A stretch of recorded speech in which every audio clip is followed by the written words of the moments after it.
Bonjour à toutes et à tous, on se retrouve aujourd'hui pour un nouveau QCM sur la factorisation.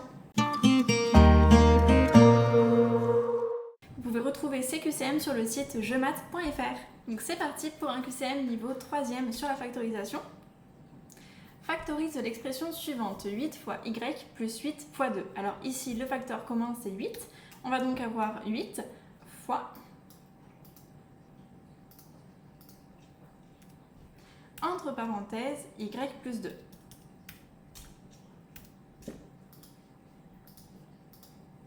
Donc je rappelle, quand on factorise, il y a deux méthodes pour factoriser, ou bien c'est grâce à un facteur commun, ici nous avons bien 8 sur chacun des termes. Un terme, donc du coup c'est un élément qu'il y a dans une somme. Ici nous avons bien donc 8 fois y qui est un terme et 8 fois 2 qui est un deuxième terme. Et dans chacun des termes on retrouve 8 fois quelque chose. Donc notre facteur commun est 8. Parce que c'est 8 qu'on multiplie par autre chose. Et combien de fois on a 8 au total dans cette expression? On l'a y plus 2 fois. On l'a d'abord y fois, puis ensuite 2 fois. Donc du coup on met 8 en facteur commun et dans la parenthèse nous avons y plus 2. La deuxième manière de factoriser, c'est grâce aux identités remarquables, mais ici il n'y en a pas.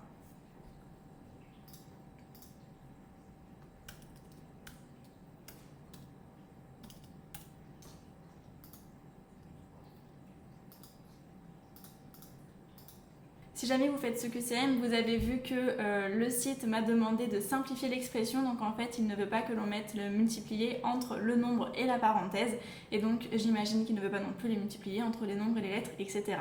Donc voilà, il faut vraiment donner le résultat sous forme simplifiée pour que le résultat soit valide.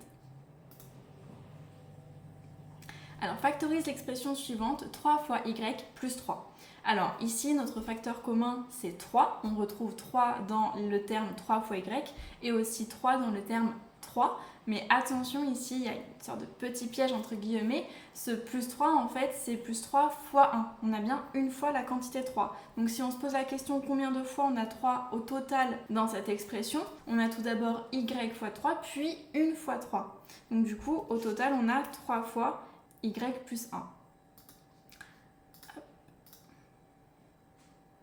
Alors factorise l'expression suivante, 6 fois y plus y fois y. Alors ici on retrouve comme facteur commun y dans chacun des termes. Dans le premier terme on a donc 6 fois y et dans le second terme on a y fois y. Donc l'expression factorisée est y, facteur de 6 plus y. 4 fois y plus 32. Alors ici, il faut en fait qu'on fasse apparaître notre facteur commun. On ne le voit pas directement.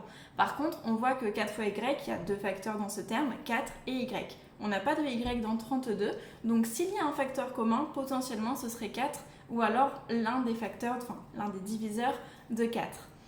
32 est dans la table de 4.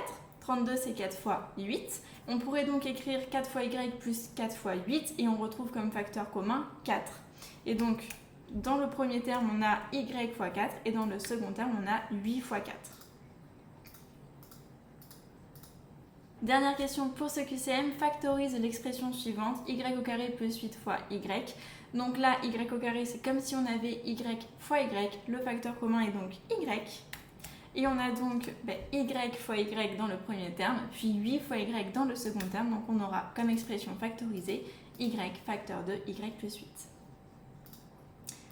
Et voilà, si tu as des questions sur la factorisation, n'hésite pas à les mettre en commentaire et je te dis à très vite pour un prochain QCM.